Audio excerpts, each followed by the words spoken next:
I was very committed, very focused, very dedicated. It became the single greatest focus. I realised that I was probably going to have to almost go back to basics, and even though I was a qualified solicitor, I went back to doing basic training. You kind of feel like you're hitting a brick wall and you're not getting anywhere, and it can be frustrating, it can be disillusioning, and it can be disappointing. So really important that you just stay focused and you don't lose sight of your dream, your ambition. Alhamdulillah, God gave me everything. Alhamdulillah. You make a choice and say, come hell or high water, I'm going to do this, then you should not be surprised when you are that. And I gave my soul to this game. There's nothing more I can give. Everest is obvious to climb because it's there, it's a mountain. Personal Everest, you can't see it. No one can see it but you. Never give up on a dream. Just look deep within myself and ask myself how much I want it, what am I here for? Don't lose that desire. I want to unleash the beast. When I sat here in this crowd, US 93, and saw all these guys, I realised it's there. It's there for the taking if I put the time in. Be true to the game, because the game will be true to you. If you try to shortcut the game, then the game's going to shortcut you.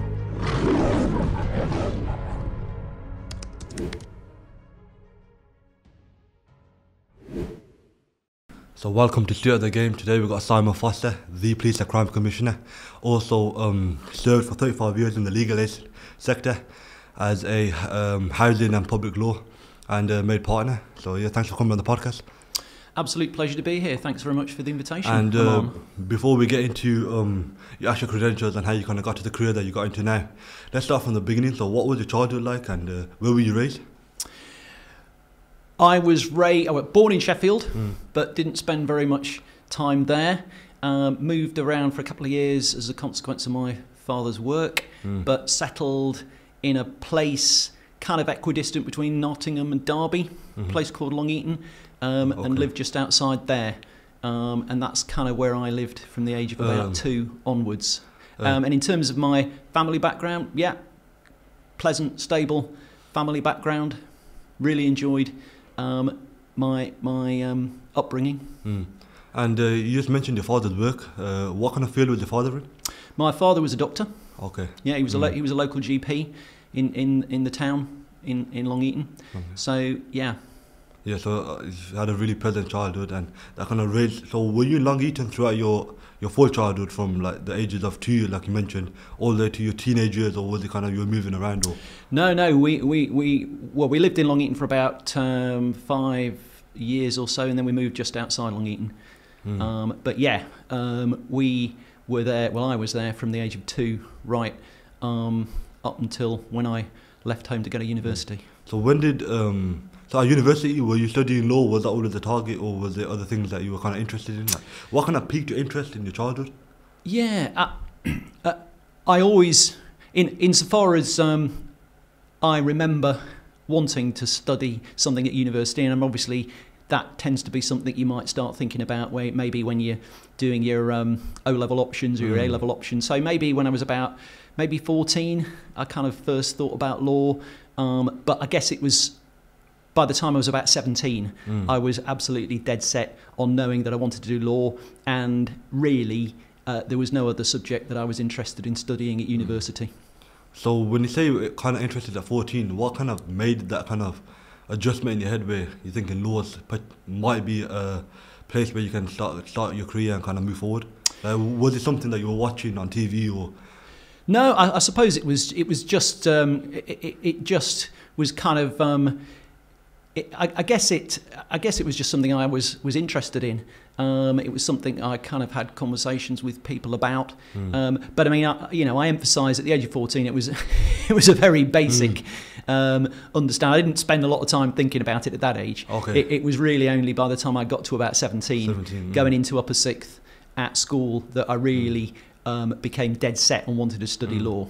Yeah, and so at 17, even that same question again. So obviously you were thinking about doing law, but do you feel like your dad in terms of doctors and going into that sector? Why law? I guess because law, law was just far more interesting to me than, for example, medicine. I mean, the subjects I studied at A-level were English, history and economics. I didn't study the sciences. So I guess it was something that I was far more inherently interested in and more engaged in. And I was kind of quite interested potentially in becoming a lawyer as well. Because, I mean, obviously you appreciate not everybody who studies law necessarily goes on to practice law, but that was something that I was interested in doing anyway. So that was also important to me because, I mean, there was some kind of vocational career path arising from studying law. So that was kind of what I was very interested in. I was also very interested in politics from a kind of the age of about 16. I was always quite politically aware as well. So law, you know, I quite liked that kind of intersectionality between law and politics. Okay, yeah. And, you know, I was very interested in history, very interested in economics. So all of that kind of came together to stimulate my interest in wanting to study law, I would say. And was it your father that kind of pushed you to chase your dreams and kind of go for? Because obviously some people where like the fathers kind of like push them towards doctorship. Was there any kind of struggle there or any resistance at all? Or? No, not at all. Not at all. My wish to do law was entirely self-motivated and self-driven. There was no particular drive from either of my parents around that at all. No, it was something I was very self-motivated to want to do. And would you consider yourself, like, in terms of picking your O-level options, as you said, history, economics, and what was the other one, the last one? Was it English, yeah. English, yeah. Were you struggling at all within school? Like, what was that kind of environment like? In terms of, like, were you always happy to do your subject? Because I speak to a lot of people, and a lot of people kind of struggled with certain subjects, but they kind of pushed through. Did you have that resistance at all, or was it just kind of, I'll pick these subjects, I'm good at them, and I'm just going to continue doing that? And there wasn't really any struggle in terms of like educating yourself in the topic, or?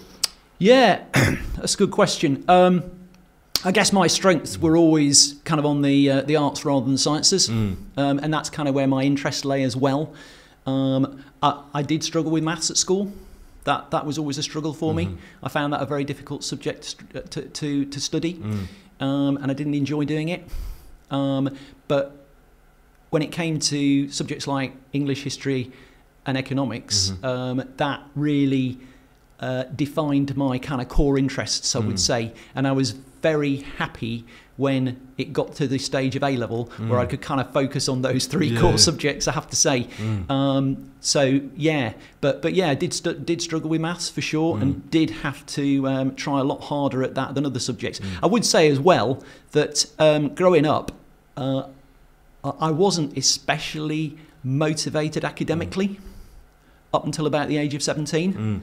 I was far interested in playing sport, far more interested in playing football and cricket. I also did theatre. I was quite interested in acting as well. So I had a lot of other interests outside of my academic studies, and I was not particularly focused and committed to my studies up until about the age of 17, I would say. When I got to about 17 and I realised I was going to have to get the results that I wanted in order to be able to go and study law at university, then, yeah, the switch flicked. And I realised I was going to have to buckle down and start doing some serious work if I was going to be able to achieve that ambition. But why not, like, again, because obviously your childhood kind of makes who you are, and it's like a good, because you can change your life around after, but it's very hard, and it's quite easy if you kind of make that switch earlier on, like you did at 16, 17, because they're the key ages. But in terms of like exploring your sports, like off camera you told me that you like football and you're really into it, and you just mentioned theatre there. Why not pursue them? Because obviously those were your original kind of interests and like your kind of habits, so why not move forward with them and kind of try your career within that? I mean, I was quite good at sport when I was younger. I could play pretty much all sports quite well. You know, I kind of played county level football, similar level at cricket, but I never really saw them as a career path. I think if you're going to be, if you're going to have a career in sport, for example, being good is not good enough. I think you've kind of got to be truly excellent if you're going to make a career in sport, generally speaking, I would say. And I doubt very much that I was kind of at that level that you could have made a successful career out of playing football or cricket. And certainly I never thought of theatre or acting as a career. I never thought of that about that at all. But you didn't think of like behind the camera in terms of football, so not actually like physically on the pitch, but in terms of management or backroom staff or anything at all. That didn't come across your mind. No, not at all. Never crossed my mind. I love playing. I love participating in sport. That's all that I was interested in doing. I didn't have any interests in doing any of those things other than actually playing. So in terms, because another thing as well, because you said you played at county level cricket and football. Yeah. So was it hard to kind of give up on that? Because obviously you must have had, like, because I've had the same thought, because I had a few injuries when I was younger, and then that kind of stopped me from playing. Yeah. And I was at a good level at 12, 13, 14, but then I had to stop. So for me, it was kind of hard, like, because I always had this deluded idea that I'd actually be a footballer when I was younger. So when I think we all probably have that view, Aman. To be fair, but then like you're not alone there. Yeah, but then you kind of get like not upset because obviously it's a deluded like pipe dream, but you kind of get this thing of like, I'm actually gonna make it. Like, was there kind of like, because you played at an even better level than I did, and I still had that feeling. So did that feeling come into your thought process at all? Like the fact that I might not actually make it, even though you might not have been thinking of it, but deep down you probably thought, hopefully I might make it. You know, like a little deluded kind of like pipe dream, I know what you mean. But did that never like come into your stratosphere and kind of like your thinking, or no, it didn't bring you down at all? No, because I think the kind of the higher the level you play at, the more you realise that, as I say, to make a career in professional sport, it's a pretty brutal, ruthless business. And you've got it, as I say, being good is never good enough to make it in professional sport. You've got to be kind of truly exceptional. And although I was good, I wasn't truly exceptional. So it never really entered my thought process that I'd be able to make a career out of that. And as I say, by the time I was about 17, I really had realised that more than anything else, I wanted to study law, and I probably wanted to become a lawyer. So that became my overwhelming commitment at that age, and other things. I mean, I still carried on playing football and cricket, of course I did. Yeah. But my main focus was succeeding in my my ambition to become a lawyer. Was there any resistance in terms of anything in terms of within your career? So obviously you chose law and then you're pursuing law, but was there any resistance where the workload became too much, or you're thinking oh, this is not what I expected? And because obviously you kind of made it, obviously we know that you made a successful lawyer, but when you first had that vision and look, I'm set, this is what I'm going to do, but then everyone has them kind of things where they're set on something and then they meet the first resistance and then think, I'm going to give up. So do you remember your first kind of resistance in terms of law? Or because it's never smooth, and no one's journey is ever straight sailing, but was there any kind of resistance at all, if you look back? I can't say there ever was, Amar. No. I mean, once I was kind of dead set on achieving that outcome, I was very committed, very focused, very dedicated, very conscientious, worked hard at it. It became the single greatest focus for me. Where did the mentality come from? Well, that's a good question. I guess like all these things, it's perhaps a product of I mean, everybody's different. Everybody's different. Everybody has different upbringing. Everybody has a different background. Everybody has a different style in doing things. And I would never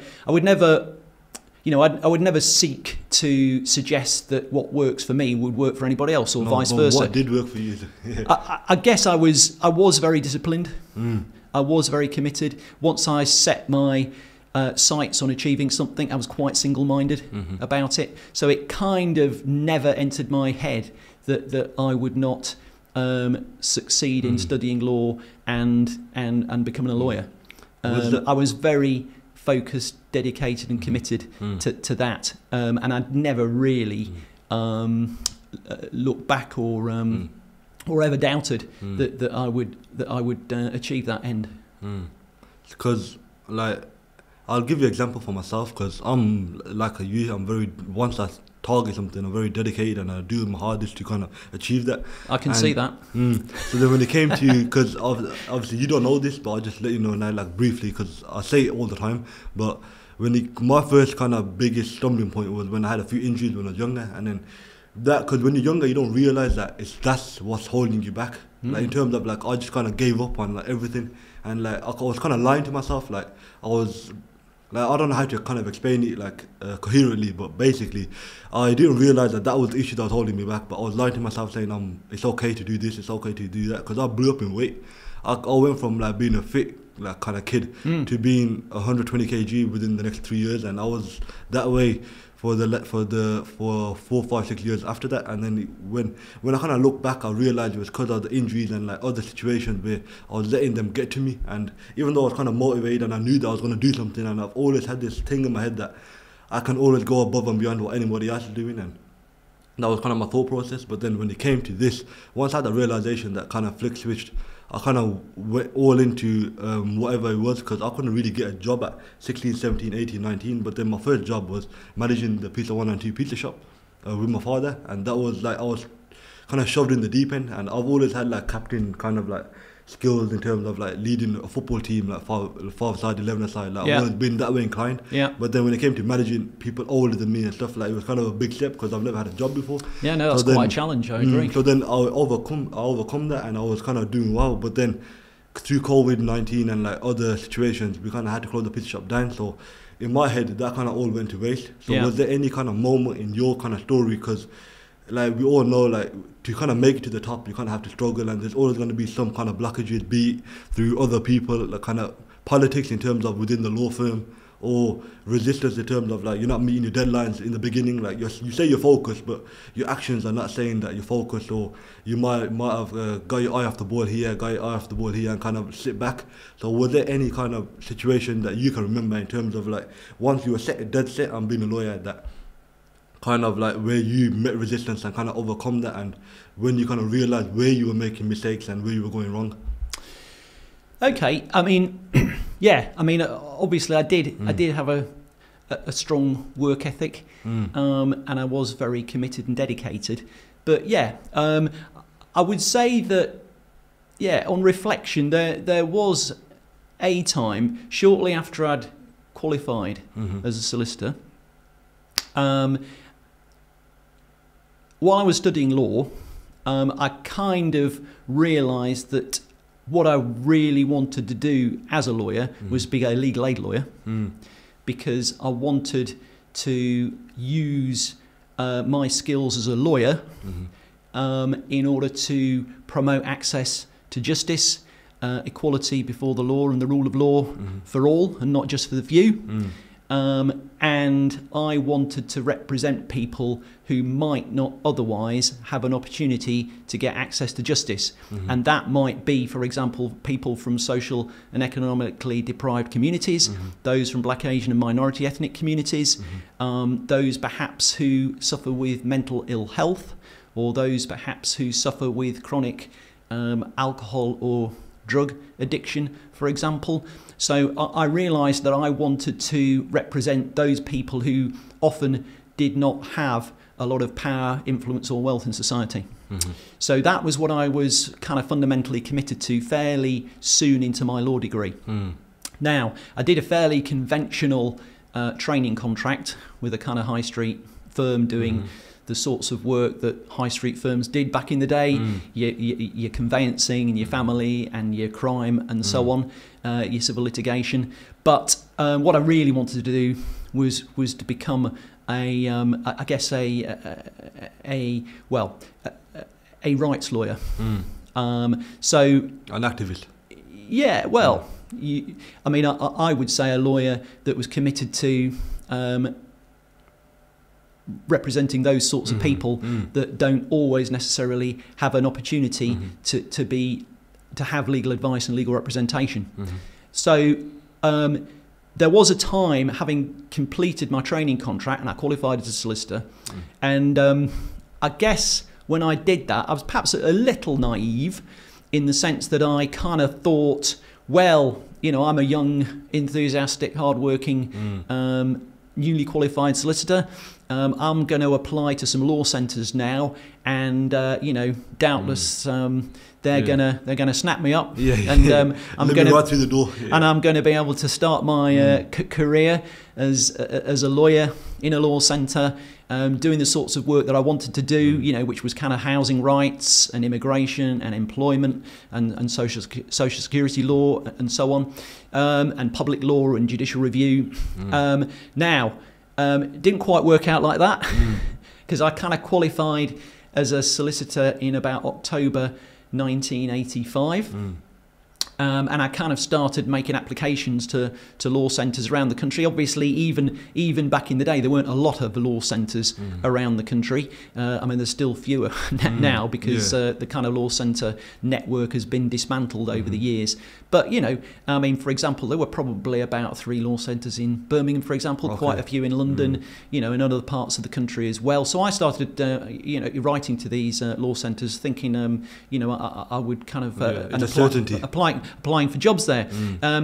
However, it rapidly became apparent to me that it wasn't going to be quite so easy being able to realise my ambition of becoming a law centre solicitor. So I applied to quite a few law centres in London and in Leicester and in Birmingham and so on. And, up and down the country. Around the country. You know, and I got a few interviews, but you know, ultimately didn't get anywhere. I certainly wasn't offered the job. So you know, I did that for a few months, and then I kind of realised. I mean, by this time I was living back in Sheffield, because that's where I'd gone to university, and I'd gone back there afterwards. And I realised that I was probably going to have to almost go back to basics. And so what I did was I started volunteering at a local Citizens Advice Bureau. And even though I was a qualified solicitor, I went back to doing basic training at a CAB, and started volunteering, started doing advice work at the local CAB, which of course was dealing with those sorts of areas of law that were far more relevant to the sorts of law that I wanted to practice in if I was going to work in a law centre. So I did that for about 6 months, and after about 6 months or so I started again applying for jobs in law centres. And I think probably with that experience under my belt, I think I was taken a little bit more seriously as somebody who really did want to do this. So you know, I started getting more interviews, but I mean, ultimately, the first job I was offered was at Saltley Action Centre in Birmingham. Okay. So, and that was around about June 1986.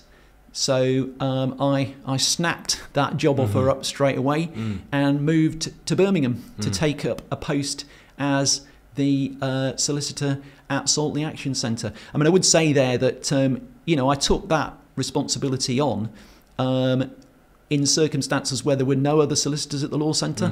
So I was newly qualified, quite inexperienced, and yet obviously I had the responsibility of effectively managing and supervising the law centre and the other advice workers there, even though I had very limited experience. And as a consequence of that, that was quite a steep learning curve, I have to say. You know, and for example, I had to get a special dispensation from the Law Society because I was less than 3 year qualified. So I had to be pretty determined to realise that ambition of becoming a solicitor in a law centre. Just to take it back, Simon, when you came to apply for different jobs and not getting the feedback, what was the mentality like? Because you kept pushing and kept applying, but then when you realised the job's not going to happen at the moment, what was the mentality and the feeling like? Were you feeling like, obviously you're feeling down, but how did you kind of overcome that? Yeah, I mean, obviously you're right. I mean, it was disappointing.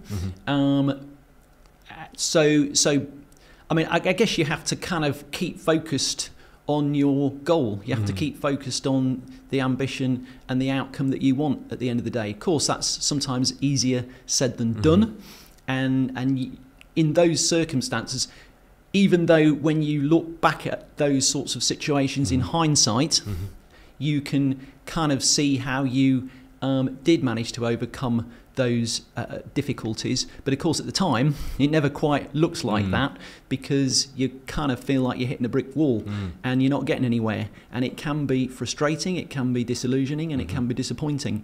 So really important that you just stay focused and you don't lose sight of your dream, your ambition, what you're focused on achieving. So yeah, I mean, I think you just have to keep pushing forward. Absolutely. But so that's all well and good saying it, but at the time you must have feeling a bit down, a bit sorry for yourself even, and thinking, oh, it might not never come. So was that switch when you kind of explained to yourself and reaffirmed it to yourself that it's part of the legacy, it's part of the storyline? But was that always in your head like, oh, I'm not getting the job, but it's part of the storyline, I keep moving, and then you went straight to volunteering? Or was it a case of where you had to kind of reflect on yourself, feel down for a few days, and then pick yourself back up and go again? Yeah, I mean, I guess that kind of comes down to an element of resilience and kind of dedication and commitment, and just a feeling that it's what you want, and so it's what you're going to continue to strive for. I guess, like anything in life, you need that perseverance, and I guess you have to also have an element of stubbornness about it. Yeah, television. Absolutely, you need to be completely focused on the outcome that you want. I guess there's an element of stubbornnness about it as well. Yeah, no, I think you need that though. Yeah, I think you do. I think you do, absolutely, and kind of an unwillingness to necessarily compromise on what it is that you actually want. But I accept that at the time that's obviously easier said than done, and it's not always immediately obvious at the time that you're going to be able to overcome those difficulties. Obviously, when you look back in hindsight, it looks just like a step in the journey. It looks like a step in the journey, but at the time, it never quite feels like that. At the time, absolutely. It kind of feels at the end of the world for a bit. Like it feels like that's it, it's done. Like I can't overcome it or whatever. But when you said compromise there, but I started looking in, you kind of did compromise in terms of like actually taking a step back instead of applying for the associate. You kind of took a volunteering aspect. For No, I mean that's a fair observation. There was an element to which I had to take a step back to move forward. That's probably a fair comment. Yeah, I mean, just in general terms, I mean, what I would say is that, you know, for anyone who has a dream and ambition, you do just kind of have to try and, as best you can, and I know it's easier said than done sometimes, you do need to kind of to stick at it and really work hard and remain kind of focused and dedicated and committed to that ultimate aim. And if you do that, you're going to max it. I mean, there's no guarantees in life. There's no guarantees in life. But if the odds are better. Yeah, exactly. You're going to maximise the chances, the possibilities of you ultimately achieving that the outcome that you want. So then, when you volunteering took a step back, and then you eventually got as a working at a Saltley, Saltley. Yeah, well, at a law centre. Yeah, at a law centre, Saltley Law Centre. Yeah. So what was that feeling like? Did you feel like you at the end of the marathon, like you kind of made it on top of the hill, and like you're the greatest man alive, or what was the kind of like? Or were you content to be like, I'm just happy to be here, but I got the next thing to go, the next goal? Like, what was you kind of feeling like when you kind of made it? Yeah, I mean, I kind of always have that mentality that I don't tend to spend a lot of time dwelling on what's gone. Yeah, you know, I'm kind of somebody who moves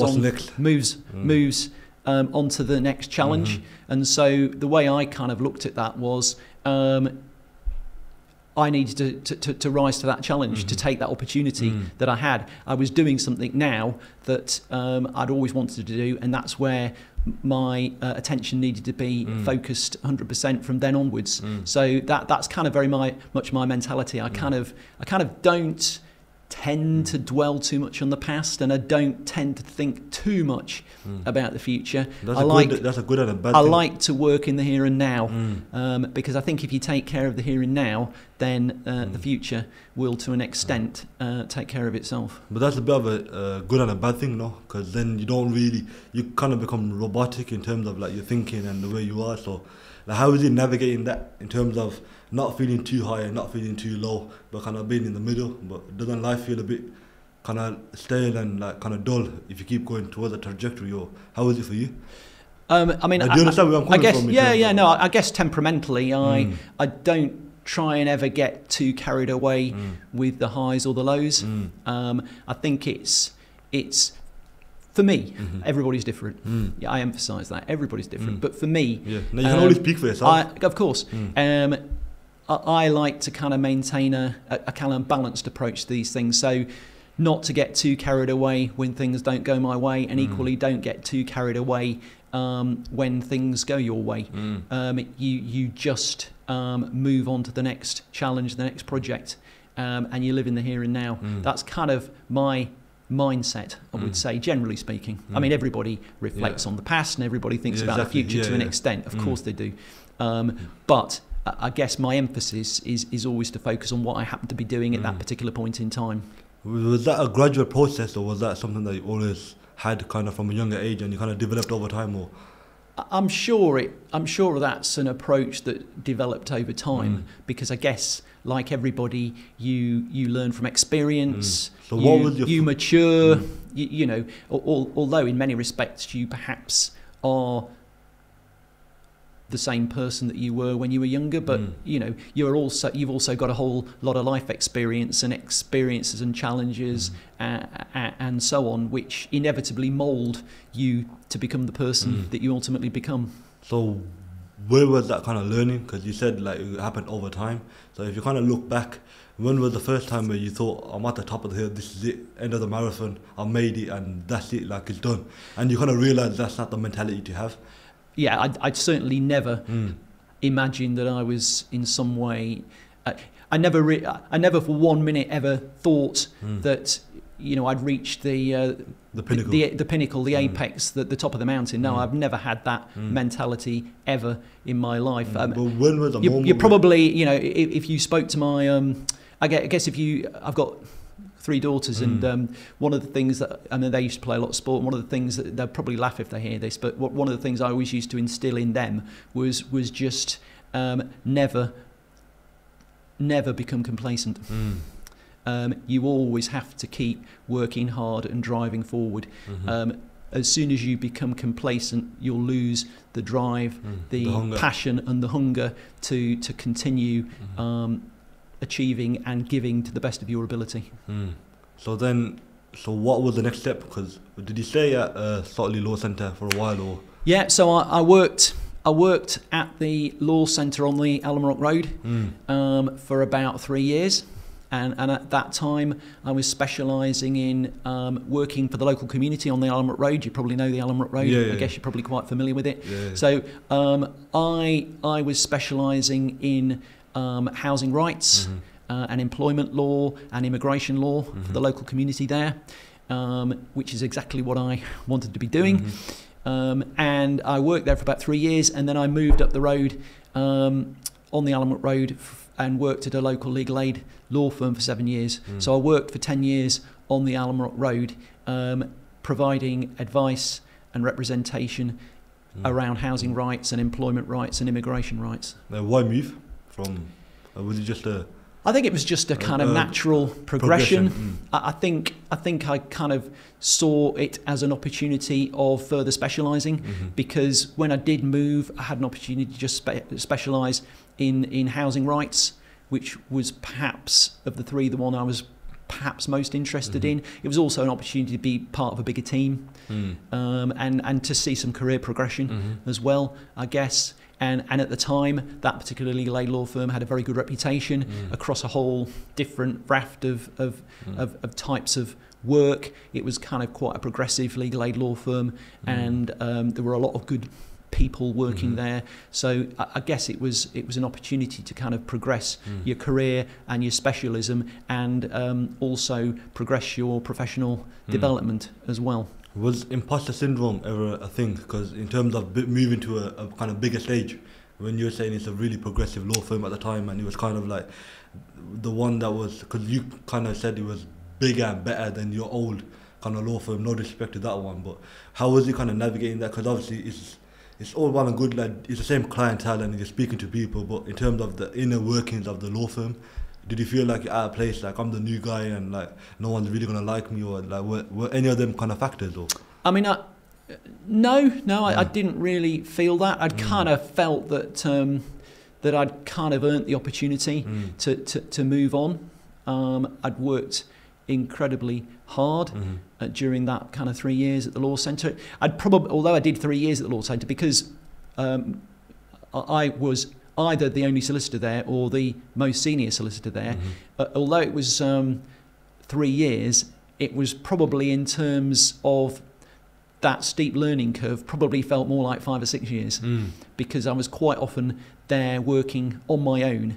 So, you know, I had to become very resilient and deal with a lot of issues that perhaps if I was in a larger organisation in another law firm, I perhaps wouldn't have had that responsibility so early on. So that really, as I say, that probably, you know, I've kind of felt that I'd learnt a lot in those 3 years in a way that perhaps I wouldn't have learnt quite so much if it'd been part of a larger organisation and I'd been a more junior lawyer in a particular law firm. So I kind of felt that that I was kind of ready for that move. I mean, I was very fortunate that when I did move to that law firm, within about 9 months, I was offered a partnership in that law firm. So you know, within quite a short period of time, I was a partner. So I kind of felt that was an acknowledgement of my kind of belonging within that firm. So yeah, I mean, and that was an acknowledgement of you know, kind of my hard work over those previous years. It was validation from the hard work, like you said, in those 3 years that you had at Saltley Law Centre. That kind of felt like 6-7 years. But going back to that, because I didn't realise that by your story, but how was it when you realised that they're actually giving me more jobs than I'm actually being paid to do, or kind of like were assigned to do? And how was it? Because like you could have easily just said, no, I'm not doing them, I'm just going to do what I'm paid to do and I'm going to go home. So where was that kind of like drive and that kind of desire to do more and get more in the end? Yeah, I mean, I never had that mentality. I've always worked far longer hours than I've ever been paid for. That is just in me. As I say, work ethic. I've got a strong work ethic. I'm very driven. I'm very passionate about the work that I was doing then, and indeed the work that I'm doing now, and very committed and focused about those issues. A lot of kind of self-discipline around that. So yeah, I always worked long hours, and partly because I had a real commitment to the clients that I was representing. I mean, when you're representing people who are at risk of eviction from their homes, you're representing people who are living in poor housing conditions or are homeless.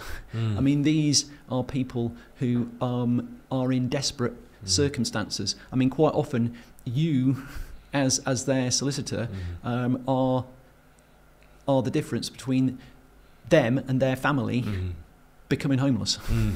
Well, that's a pretty big responsibility. And equally, you know, when you're representing somebody in connection with employment, you know, that can be the difference between them getting justice at the workplace or not. And equally, within, you know, when you're representing people in connection with immigration law, you know, that can be the difference. We're talking about life-changing circumstances here. You know, that might be because a particular individual is at risk of deportation, or perhaps not having an opportunity for a family member to join them in the UK. So we're talking about life-changing circumstances here. You know, the possibility that they will and their family will be on the street, homeless, or they're living in awful housing conditions, or they're losing their job. And I mean, and equally in other circumstances, you know, if you're a legal aid solicitor, for example, it might be the difference between that person losing their liberty. If you're practicing criminal law, it might be the difference if you're practicing childcare law, for example, the difference between a parent losing their children and them being taken off them. So you're talking about seriously life-changing and life-defining circumstances here. So for me, it was always absolutely imperative that I was 100% committed to representing those people in those circumstances to the very best of my ability, because quite often, as their advisor and representative, you were often the difference between them getting some form of justice or not, as the case may be, with possibly catastrophic and devastating consequences for them and their family. So clearly it was very high pressure stakes, and in terms of as an associate, and that was kind of like your first bringing into the law firm. In terms of going back to Saltley Law Centre, how was it when you realised that, number one, that it's a very high pressure environment, because you knew it coming in, but then when you're in it, it's a different kind of feeling. And also, how did it come about in terms of like not getting too high, not getting too low when you won a case, and maybe when you lost the first case, or you might have had a spell where you're losing 1, 2, 3 cases in a row, or something towards that nature. So how was it kind of making sure that you had a kind of like tunnel vision and you stayed in the middle and not got too high, too low? And when you got low, how was it trying to bring yourself back up and go again? So how did that kind of all come about, and that mentality? I guess if it's a massive high pressure environment, so yeah, the stakes are high. Sure, it can be that way for sure. I mean, what I would say is, I think if you're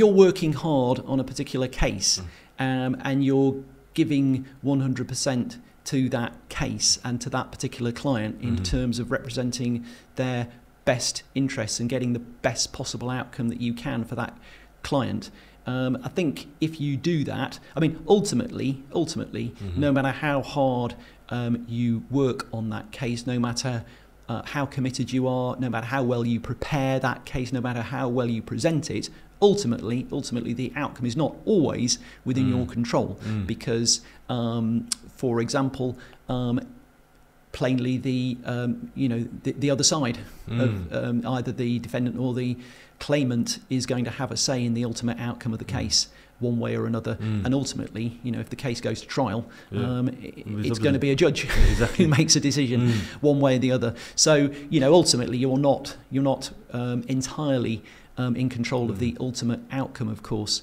But again, it's about making sure that you're giving your client the best possible chance of getting the best possible outcome that you can for them in those circumstances. And I think if you've done that, then you can look yourself in the mirror and know that you did absolutely everything you could reasonably do to secure justice for that particular client.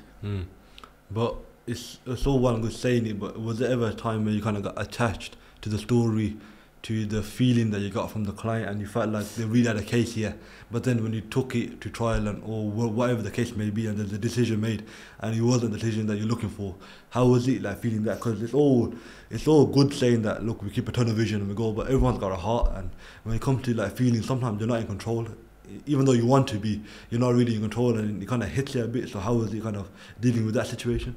I think in those circumstances, it's very important that you maintain your professionalism at all times, and you remain impartial about the way, because I don't think you can do your job to the best of your ability if you start to become personally involved in the case or invested in the outcome in that sort of direct way.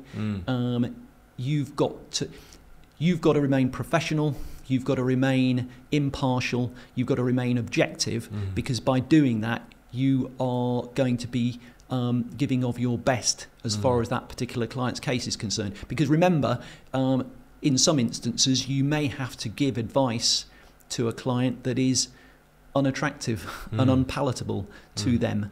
And so it's important that you build that trust and confidence with the client, and the best way to do that is always to be professional, is to be impartial and objective, and obviously, very important, you're always courteous and respectful. And I think if you do that, you build that trust and confidence, and you have to have that mindset if you're a professional. And I would think that that's exactly the same whether you're, for example, a lawyer, or you're a doctor, or you're an accountant, or any other form of profession. I mean, equally, if you're a sports person, you've kind of got to remain in the moment, haven't you? If you're going to give of your best, stay focused. You've got to stay focused. Exactly. You can't. Well, I mean, obviously there are some high-profile sports people who don't always manage to do that, and who sometimes are still very successful. But plainly, you don't want to be losing your head and ending up getting sent off, because you can then no longer contribute to the match, and you've probably perhaps lost your team the match in those circumstances. So you kind of have to remain professional and objective and impartial, and you kind of have to keep that kind of mindset, I would say, because I think that's really important. And I mean, the way I had a look at, once a case was over, whether it was successful or unsuccessful, my mindset was always, I'm on to the next case. I'm on to the next case because there's somebody else whose case needs my attention. Exactly. So I would be straight on to the next case. So then, obviously, we established that you got to keep professional at all times and keep it steady, unsuccessful or unsuccessful. And so once you made partner, then how was it kind of leading the team and navigating? Because obviously now you're on another level.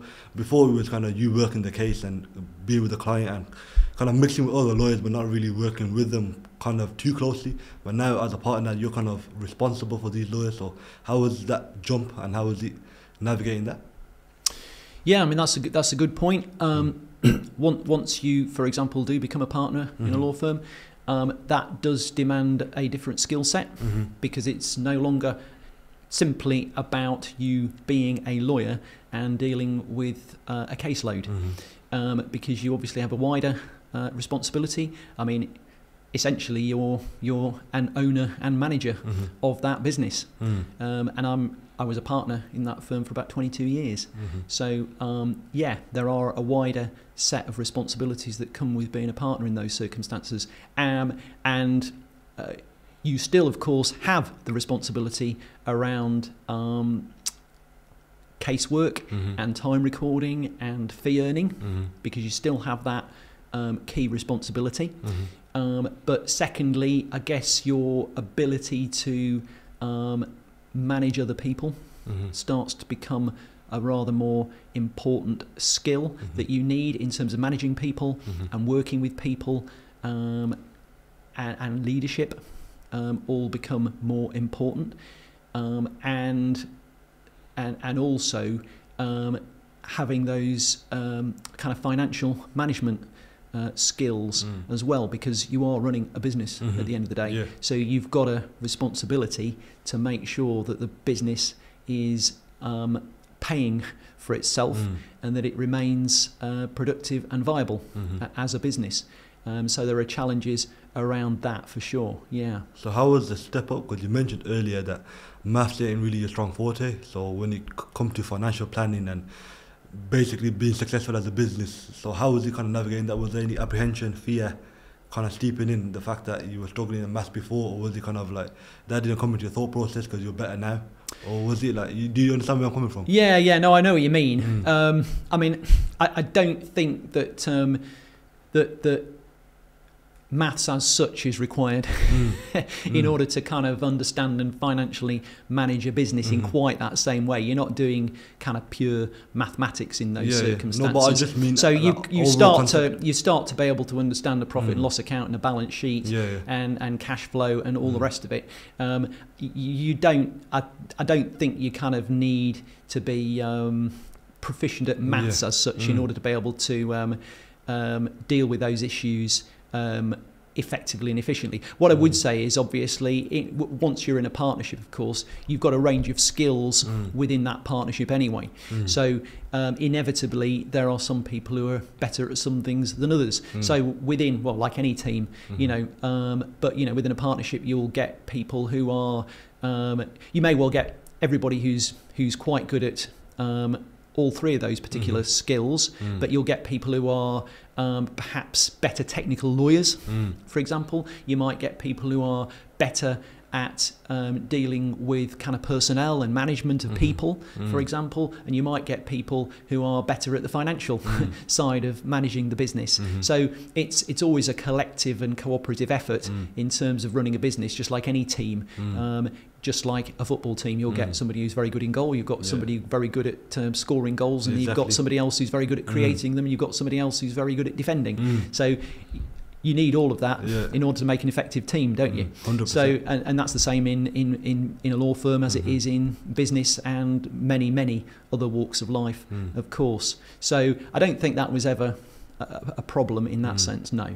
But my other question was like, what was the leadership style? But you kind of mentioned it there, the fact that you kind of realised that other people are better suited to different positions within the law firm. But how was it like letting go of that control? Because obviously you're married to a partner now, so you're thinking like, I don't know, well, it's initial kind of thought that it's 100% your responsibility, good or bad.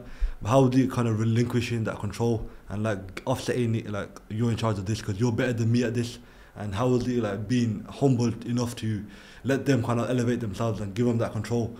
And yes, how was you kind of letting go is my question. Yeah, I suppose, I mean, I've always personally been very comfortable. I'm as comfortable working on my own as I am working in a team. Okay. I'm very happy with both, always been able to do that. Never had a problem with either, very comfortable in either a team environment or if I'm working on my own. That's never really been a problem for me. What I would say is, in terms of the kind of wider management, I guess it's about partly leading by example. I think that's really important. I would never ask somebody to do something that I'm not going to do myself. I think that's really important. I think that's in massive. Terms of inspiring trust and confidence, because I don't think it's a good look when you are asking somebody else to do something that either you're not doing yourself or you wouldn't be prepared to do yourself. That's really important, because I think if you do that, you lose respect. And so leading by example, really important. Understanding people's different strengths and weaknesses. Understanding that not everybody has the same skill set. Maybe not everybody has the same level of ability, but everybody can contribute in their own way. And that contribution can be really important.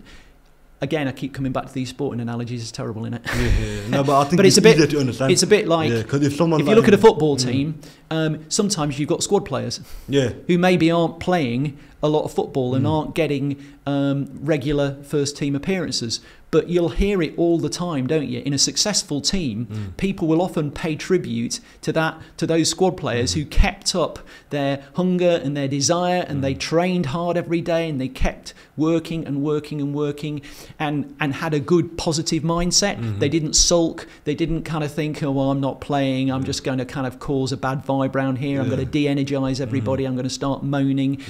Quite often, and that becomes corrosive. So quite often it's those people who aren't necessarily your first team squad, that they're just as able to set the tone for a successful team as necessarily the people who are kind of turning out in the first team every Saturday, isn't it? So 100%. And it's exactly the same in any team, in any business. Everybody has their part to play, and everybody wants to be in the first team, but ultimately you can only have 11 people in the first team. But how do you make people aware of the fact that they may not be in the first team, but they're a really important player? Like, how do you kind of like make everyone feel like they're special and like in their own way? Because then that's when you get people to start pushing the boundaries and kind of lift our overall business or the law firm or whatever facet you're in or organisation. But how is it like making everyone feel special? So I think you've always got to show everybody that they're valued and treated in the same way. So just because you're in the first team, you don't get to turn up at training late. You don't get to not try. And if you're not trying and you're not committed, then you'll be on the bench next Saturday. And making people realise that, as far as possible, it's a meritocracy.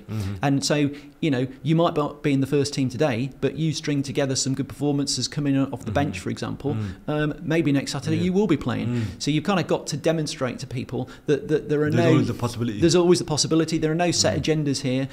So-and-so is not going to be picked come what may. If they're not trying in training, if they're having a bad game, if they're turning up late at training, if they've got a bad attitude, they don't get to play.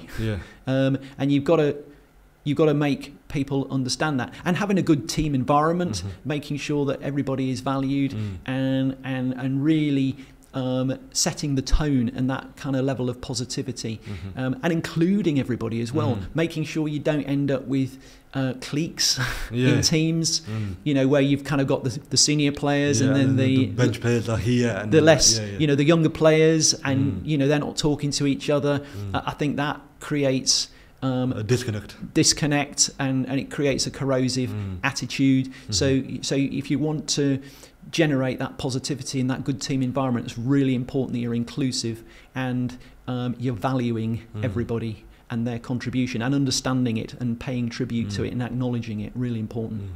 So what about the darker side in terms of like where you've gave everyone the responsibility, you lifted everyone up, but then let's say you've got, for example, a football analogy again, but you've got your star player and they're not really hitting the targets or like scoring as many goals or winning as they should have before, and maybe like when you realise it's something happening in the background, like in terms of like different issues at home, whatever's happening, how is he kind of navigating and dealing with that? Like, do you bench him for a bit? Do you take him out the starting 11? Like, how do you kind of deal with that situation? Because it's not because they don't want to perform, it's because they've got other issues that kind of arise and happen. So how do you kind of move forward? No, I mean, that's a very good point. And and I guess all of us at some point or another might experience those sorts of difficulties. Might be something at home, might be illness, it might be family, all sorts of issues that can arise that can kind of distract people and perhaps end up with them performing less than their potential and capabilities. I think it's communication, really important. Empathy, really important to understand, why it is that is happening. And I guess it's kind of around also about partly prevention. So you might have an understanding of a particular person's character, so you might be able to put in place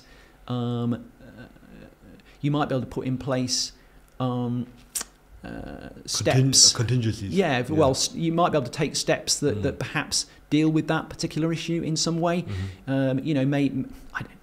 Whatever it is, prevention and early intervention, and kind of addressing the underlying causes of what it is that might be meaning that person is not performing to their potential. And as I say, empathy and understanding and communication and perhaps coming up with a plan as to how you can support that particular individual in those circumstances, with a view to getting them back to performing to the best of their ability again.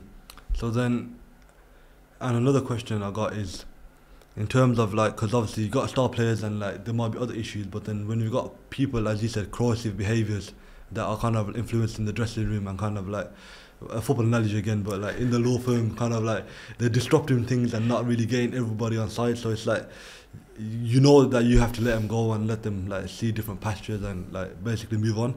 But how is he trying to have that conversation? Because you've obviously, if they've been here for 5 to 10 years and you built that rapport with them, it's kind of hard to like have that initial conversation and number one, give them a warning. But then let's say after several warnings they're still not getting anywhere.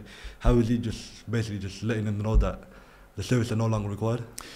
Yeah, well, I mean, I guess that comes down to communication, doesn't it? And also, but how is it for you? Like, are you very like is it not like, because you've got attachment with that person outside of work? How is it like just putting that to one side and just plainly just focusing tunnel vision that they just have to go because they're not helping the business? Well, I mean, it's important to understand their particular set of circumstances, and as I say, it's particularly important to understand what you can do to try and remedy and retrieve the situation and what help and support you can perhaps put in place to improve things. But if having taken all those steps and it's just for whatever reason not working out, I guess it's probably for the best, both for that particular organisation and that particular individual, for them to move on elsewhere, I suppose. But it has to be part of a process. It has to be fair. I think that's really important, because you need to treat people fairly and with respect, and kind of get an understanding and put in help and support and structures, and make sure that you deal with the situation transparently and openly and fairly and in an accountable manner. I think that's really important. But yeah, I mean, again, come back to the football analogy, obviously, which doesn't necessarily always translate to a business environment, of course, because football is a little bit different from real life in many respects, as we know. But yeah, I mean, obviously, it may well be that that the long and the short of it is, it would be better if that particular person moved on, and both for their professional development and for the development of the firm itself, for sure. So then moving forward in terms of away from your actual leadership style and partner level, why transition to Police and Crime Commissioner?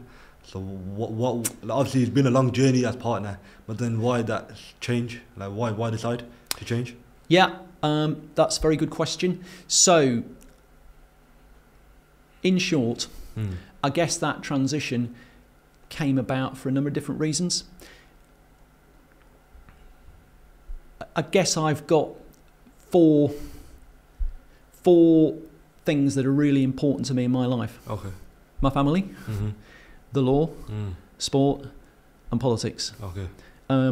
I guess those four things probably sum me up as much as any four things could do. They're the things that really drive me. They're the things that I'm really passionate about and what I really care about. So obviously I'd pursued a legal career for many, many years. Probably wasn't good enough to pursue a career in sport. Yeah, we established that. So I joined the Labour Party. I'd always been very politically aware and very politically conscious from a very early age. I kind of understood politics, always fascinated by it, always interested in it. Joined the Labour Party probably back in 1983. So I'd been a member of the Labour Party for 35, 36 years or whatever. And I was kind of quite active in the party kind of after I joined for a number of years, probably about 10 years or so. I was quite active. But when I became a partner in a law firm, and when my young children came along, I guess something had to give. Yeah. Priorities had to kind of change. Exactly. Yeah. So my commitment was around my profession and my place as a partner in the firm, and also my family. And you know, I didn't really have a lot of space in my life for politics on top of all of that. And I guess in many respects, I kind of saw my work as a form of expression in my politics, being a legal aid solicitor. So I hadn't been active for many, many, many years. But I got to a stage probably around about 2015 during the general election. I guess I was then no longer a partner in a law firm, so I had a little bit more space in my life to start doing something else. My three daughters either had grown up or were fairly close to kind of growing up and doing their own things, so there wasn't quite the same commitment that you have with your children when they're younger. So combination of those two developments, I guess, gave me a rather more time in my life to re-engage with something that I hadn't really been involved in for many, many years, but something that I'd always been fascinated and interested and passionate and committed about. So I kind of got back involved around about 2015 during the general election, got more and more involved in politics, got more and more active, and then the circumstances arose, the opportunity arose, I guess, around about early 2019 to potentially go, to seek selection to become the party candidate, to become the Police and Crime Commissioner. And I kind of pursued that process. It was about an 8-month process to become the candidate. I was fortunate enough, on the basis of a one-member, one vote, to be elected and selected as the candidate. So I got selected in about October 2019. I then, given the fact that I tend to be somebody who is all or nothing, I'm kind of either 100% committed to something or I'm not going to do it, quite frankly. So I realised then that I needed to be 100% committed to the process. I wasn't going to do this while continuing my my career as a solicitor simultaneously. So I took a sabbatical from work. And at the time, of course, I thought that would be for about 8 months, because then the election was going to be in May 20. But of course, the election got postponed because of COVID. So effectively, I just thought, well, I've started, so I'll finish. So I extended my sabbatical right up until the election in May 2021, which is when I was lucky and fortunate enough to get elected. I mean, I spent probably about 2.5 years preparing for this role. A year and a half of that was full-time, and I took a sabbatical from work to work on the campaign full-time, because again I just thought, going for a role like this, given the breadth and depth and scope of the role, I need to be 100% committed. So yeah, I spent a year and a half of that 2.5 years working on the campaign full-time. And of course, at any point in that process, one might have fallen by the wayside. There was no guarantee I would be selected as the candidate. There was certainly no guarantee I was going to be successful in the final election. But I was. But again, one of those things that no matter how hard you campaign, no matter how good or bad a candidate you are, no matter how effective your campaign, ultimately that's not ultimately within your control, is it? Because whether you get elected or not, it depends on where people put that X on that ballot paper. And across the entire West Midlands, that's a lot of people. Yeah, exactly. Yeah. So, but yeah, I mean, from my perspective, I cannot emphasise enough just what an honour and a privilege it is that I consider it to be the West Midlands Police and Crime Commissioner, and for people to have elected me to that role. You know, I take that trust and responsibility that people have placed in me very seriously indeed, and I'm 100% committed to doing everything that is within my power to make sure that I represent those people to the best of my ability. So how is it navigating life as a police and crime commissioner? Because obviously you've been a partner and you've been in that kind of zone for the last 20 odd years nearly, and over, and I can't really work it out in my head right now, but yeah. But then as a police and crime commissioner, it's a different set of responsibilities, number one, because obviously you did say you had a year and a half to prepare for it, but when you're in the job again, it's a different story. So how is it kind of, number one, shifting from a lawyer's kind of like lifestyle to a police and crime commissioner, and also the pressure of now it's not just a client across the board, but it's millions of clients, it's basically the whole of the West Midlands, which it is, but that responsibility on your shoulders, how is it kind of like dealing with all of that? Yeah, I mean, it is a different mindset. I mean, what I would say is that in some respects, I think there definitely are transferable skills between being a lawyer and being a police and crime commissioner. That does not mean by any manner of means to say that you need to be a lawyer to be a police and crime commissioner. Police and crime commissioners around the country come from all different sorts of backgrounds. In fact, I think I'm probably the only police and crime commissioner in the country that comes from a professional legal background. I think that's true to say. So obviously lots of different skills that you need, but I do think that we're definitely relevant transferable skills, knowledge and experience that I could take from my legal career and use as West Midlands Police and Crime Commissioner. So that's definitely a help, but it is, as you say, a different mindset. I think the fact that it's a public facing role is very different, because ultimately if just like in any professional job or area of life, they don't tend to be public facing roles as such. You know, you go to work, you do your job to the best of your ability, you represent clients or whatever, but you don't have a kind of public role as such. You're not there because somebody's elected you. So that's a different mindset. That's different. So definitely that kind of media interest is very different. And people you kind of have to, you have to adjust to understanding that and fulfilling that role and the responsibility that comes with that. So that is different. I think being one thing I would also contrast the two kind of experiences are, I guess being a lawyer, you tend to know a lot about your area of specialty, and you will know your client's case back to front. Within this role, just given the sheer breadth and depth and scope of all the sorts of issues that you're talking about, because you're talking about crime, you're talking about policing, you're talking about community safety, you're talking about the wider criminal justice system, and the sheer breadth and depth and scope of the role, which is truly significant. You can't be a master Yeah. of all of those issues simultaneously. So it is a different mindset in that sense. You become you know less, but about a far broader set of issues, I would say. So that's kind of a different mindset as well. And so I've got two questions, but they kind of work hand in hand.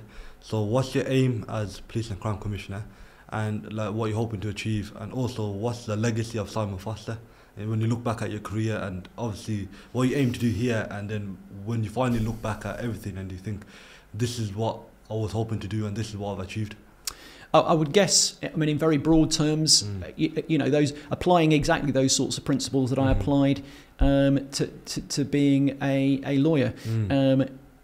Really making sure that as far as possible, this role for me is about promoting access to justice. It's about equality before the law, and it's about the rule of law. They are fundamental building blocks for this role as far as I'm concerned. It's about promoting justice, safety and security for all of the people and communities of the West Midlands. That's a kind of fundamental starting point. I would say that as well, I made it a key part of my campaign that I wanted to be a people and communities police and crime commissioner.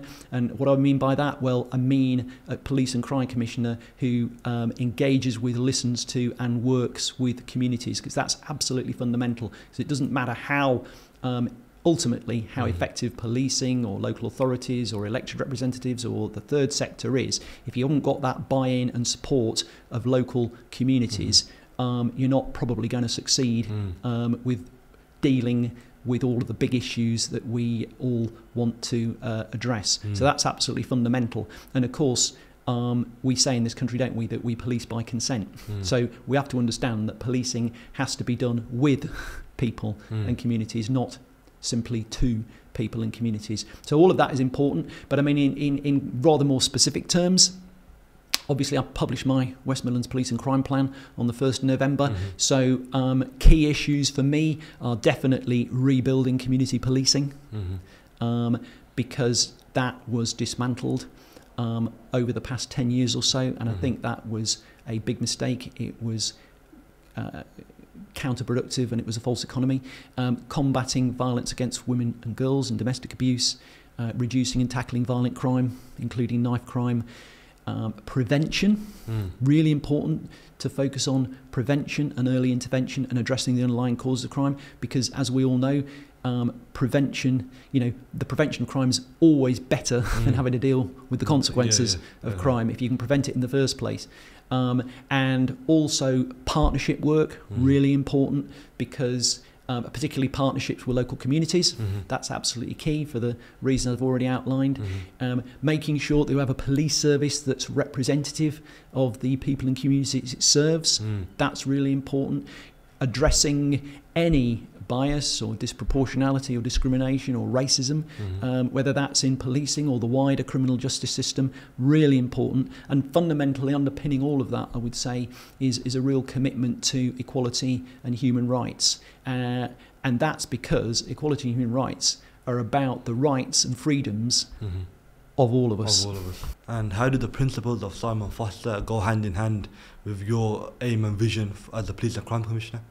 Well, it's really important that I apply the principles of access to justice, equality before the law and the rule of law for all, and not just the few.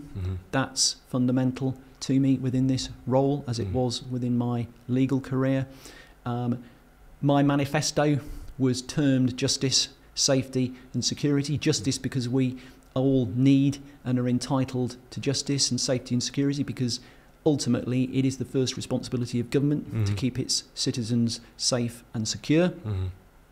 And also absolutely key that you always apply the principles around the importance of the people and communities of the West Midlands.